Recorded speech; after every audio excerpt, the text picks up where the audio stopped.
This is not just a tale, but a subtle reminder that no matter the heat of the harmattan, bold trees will still blossom and bear their fruits.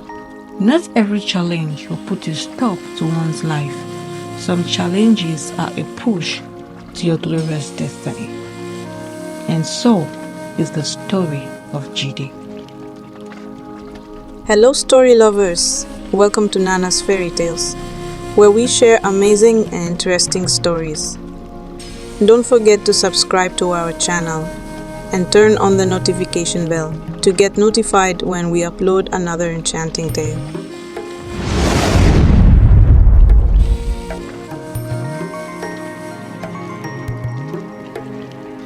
Jide learned that the golden eggs were not edible but precious pieces of items. Jide became very rich in no time from selling the golden eggs of his golden fish. He bought acres of land, built a house for himself, and started selling his eggs in large quantities. Not only does Jide sell the golden eggs, he became one of the greatest farmers in the village. He employed a lot of laborers on his farm. Jide became extremely prosperous and one of the richest men in his new village, the youngest, richest man in the village. Back at his home, his father still misses him every single day. He still goes to the river to look for Jide even years after Jide has gone. It feels like the absence of Jide put a stop to his life. He stopped living and was just staring at the wall. Jide learned from his father how to store foods so they can be eaten later. Jide started storing his farm produce. The idea was storing them and selling them later when their prices must have gone up. With this, he made great profit. One season, the storm came and swept people's crops from their farms. That year, there was great hunger in the land. Jide was not bothered because he had stored a lot of food for himself and for sale. He learned that the famine reached his native home. He began to send food to his father. He would give it to some men and tell them to tell his father that someone that loves him gave it to him. This marveled Jide's father. He couldn't think of anyone that could possibly be doing that. Jide's father was the only one in their village seeing food amidst the famine, and people wondered how he does it.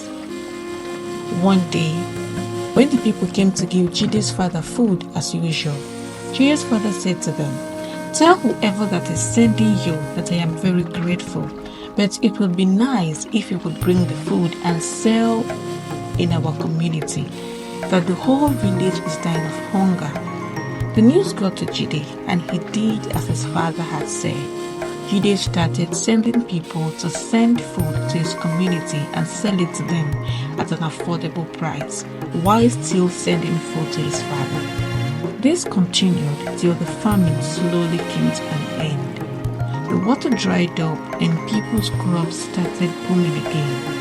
The king in Jide's native home asked the people coming to sell food to their community that they should invite their boss who gives them those food items to sell, that they would like to honor whoever that did that for saving them in time of famine. They sent the news to Jide, and he knew it was time for him to go home. He prepared, packed his stuff, and journeyed back to his community. On the day he was meant to be honored, the whole villagers assembled, waiting for their hero. The king stood and introduced Jide. He rose and went to where the king was standing, and everyone was looking at him in admiration. He was so young for the kind of good deeds he did. He stood and introduced himself. As he mentioned his name and his father's name, everywhere went silent. His father couldn't believe his ears. His son, whom he thought was dead, his brothers felt like the ground should open and swallow them. They couldn't look Jide in the eye after their failed attempts to kill him and after all the brutal treatment they gave to him. Jide addressed the people. He was given a chieftaincy title in the community. He became the youngest titled man in his village. After the day's event, he went and hugged his father. His father kept crying uncontrollably. He never thought that he would see and feel his son after those years. He went home with his father and told him all that transpired between him and his brothers. He told his father not to get mad at his brothers, that they had pushed him to his beautiful destiny. Jide's brothers couldn't face him. They felt so little and ashamed to stand before him. Jide built a house for his father and continued selling the golden eggs of his golden fish. Jide grew to become the richest man in his village after the king. He married the king's daughter and became the next king after his father-in-law. His brothers were still peasants, working on people's farms and feeding from hand to mouth. Jide never confronted them for their hatred toward him.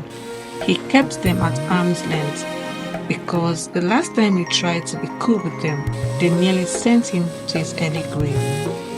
The least Jide could do for his brothers was to employ them as one of the laborers that work on his large farm. They spent their whole life bowing down to Jide and acknowledging him as their king. And there goes the saying that no matter the heat of the sun and the fury of the storm, the palm tree will still blossom and bear its fruits. And so, the unexpected triumph of the rejected star. I hope you enjoyed the story. Don't forget to tell us what you think about the story in the comment section. Do you think Jide should have forgiven his brothers and brought them to live with him in the palace? Please do share with us in the comment section.